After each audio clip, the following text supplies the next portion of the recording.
우 떼자니아 사야도 법문책. 법은 어디에나.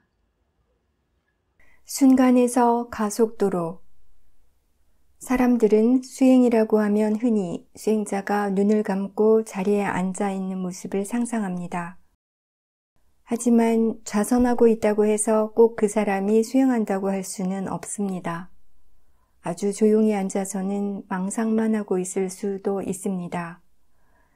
그럼 우리는 언제 수행합니까? 법당에 도착해야만 수행이 시작됩니까? 어디에 있든지 아침에 잠에서 깨는 순간부터 밤에 잠들 때까지 수행해야 합니다. 욕실에서 씻을 때는 수행할 수 없습니까? 화장실에 앉아서도 멍하니 딴 생각만 하고 있지는 마십시오. 매 순간 알아차리는 것을 잊지 않아야 합니다. 법당에 있든 복도를 걷든 양치하고 빨래하고 청소하고 책 읽고 사람들과 이야기하거나 옷걸이에 옷을 거는 등의 어떤 일상적인 행위를 하더라도 알아차리고 있어야 합니다. 이 수행은 하루 종일 끊임없이 해야 하는 것이므로 한꺼번에 너무 많은 에너지를 써버려선 안 됩니다. 수행하는 법을 배우고 수행을 할 수 있게 되고 지속해 나가는 것, 그 자체가 모두 법입니다. 어떤 대상이든. 지금 여러분의 몸을 한번 보십시오. 코끝이나 배를 보는 것처럼 특정한 장소를 정해두지 않고 그냥 자연스럽게 알아차린다면 무엇을 알 수 있습니까? 앉아 있는 것, 서 있거나 걷고 있고, 열기를 느끼고, 소리를 듣는 것도 모두 알도록 하십시오. 보려고 할 때만 보입니까? 보려고 하지 않아도 볼 수 있지 않습니까? 법당에서는 시계 소리가 들리고 새 소리도 들리고 있습니다. 들으려고 하지 않아도 그러한 소리들을 들을 수 있습니다. 그러한 것들을 알아차리는 것이 어렵습니까? 힘이 많이 듭니까? 하루 종일 그저 이런 식으로 알아차림해 나가면 되는 것입니다. 어떤 한 대상이나 장소를 다른 것보다 더 좋다고 생각하지 마십시오. 왜냐하면 더 나은 대상이라는 것은 없기 때문입니다. 대상은 단지 대상일 뿐입니다. 각각의 자연적 성질에 따라 일어나고 있을 뿐입니다. 어떤 대상으로 시작하든 상관없습니다.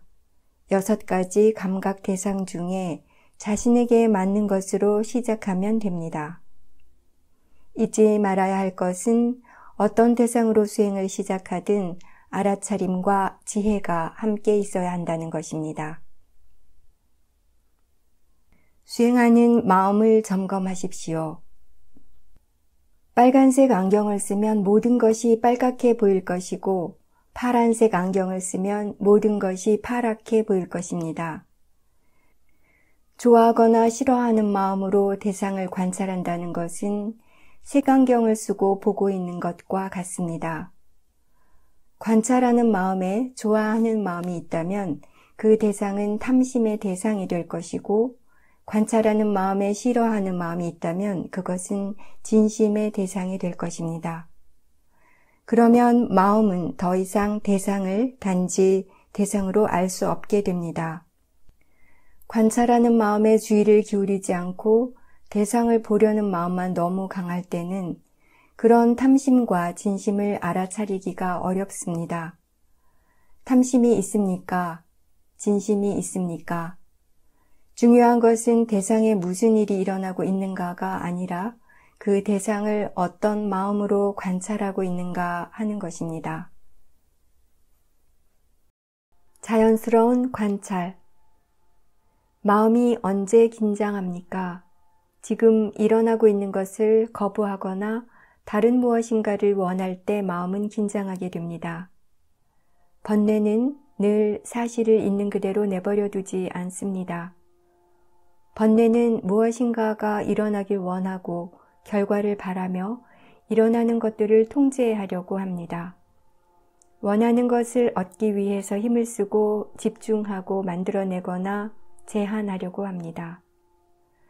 만들어내고 집중하거나 제한하려고 할 것이 아니라 단지 느긋하게 지켜보아야 합니다. 일어나는 것을 그대로 일어나게 내버려 둔다면 집중해야 할 필요가 있겠습니까? 뭔가 특별한 것을 얻고자 하는 것이 아니라면 그렇게 많은 힘을 써야 할 필요가 없습니다. 필요한 것은 단지 지혜와 관심입니다. 무엇이 일어나고 있는가?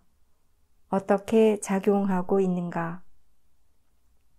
무엇이 어떻게 작용하고 있는지 그 자연스러운 과정을 관찰하기 위해서는 관찰하는 쪽이 먼저 자연스러워져야 합니다. 그래서 아무것도 통제하려고 하거나 억지로 힘을 써서 하지 말라고 하는 것입니다. 몸은 몸의 일을 하도록 내버려 두십시오. 마음에 주의를 두고 알아차릴 수 있는 만큼 알아차리면 됩니다. 그렇게 하루 종일 끊어지지 않게 해나가야 합니다. 좌선. 어떤 대상을 관찰할 수 있습니까? 일어나고 있는 대상은 무엇이든 관찰할 수 있습니다.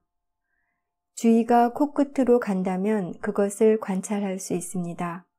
주의가 손으로 간다면 손의 느낌을 관찰할 수도 있습니다.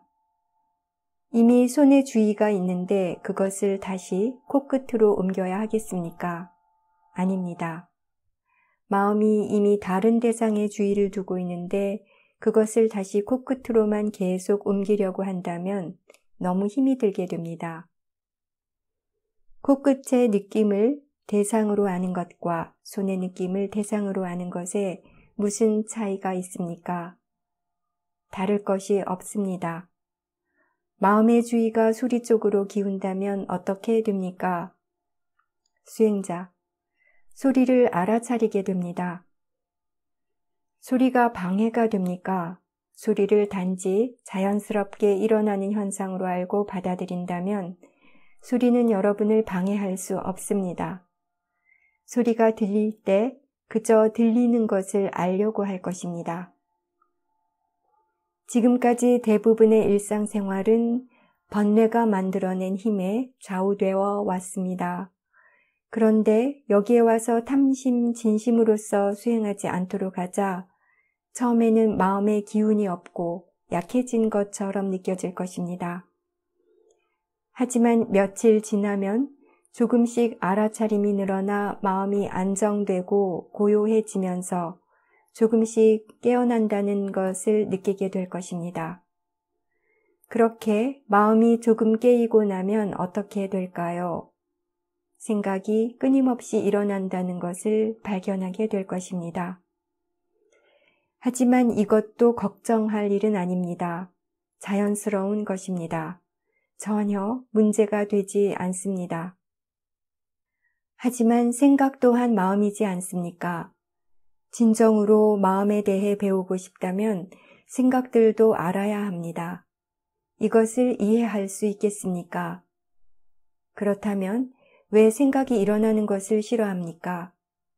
수행자, 생각 때문에 느낌과 감정들이 일어나기 때문입니다. 만약 그렇다면 그렇게 일어나는 느낌들을 어떻게 바라봐야 합니까? 그런 느낌들이 방해가 됩니까? 수행자, 대상이라고 받아들여야 합니다. 그렇습니다. 그러한 느낌들도 단지 대상이라고 알 때 비로소 위파사나 수행을 하고 있는 것입니다. 좌선하는 동안 앉아있을 시간을 미리 정해두지 마십시오. 만약 정해둔 시간 동안 앉아있겠다고 결정해 놓고 나면 뭔가 다른 일이 생겨서 그 결심을 지키지 못하게 될 때 그것에 대해서 걱정하기 시작할 것입니다.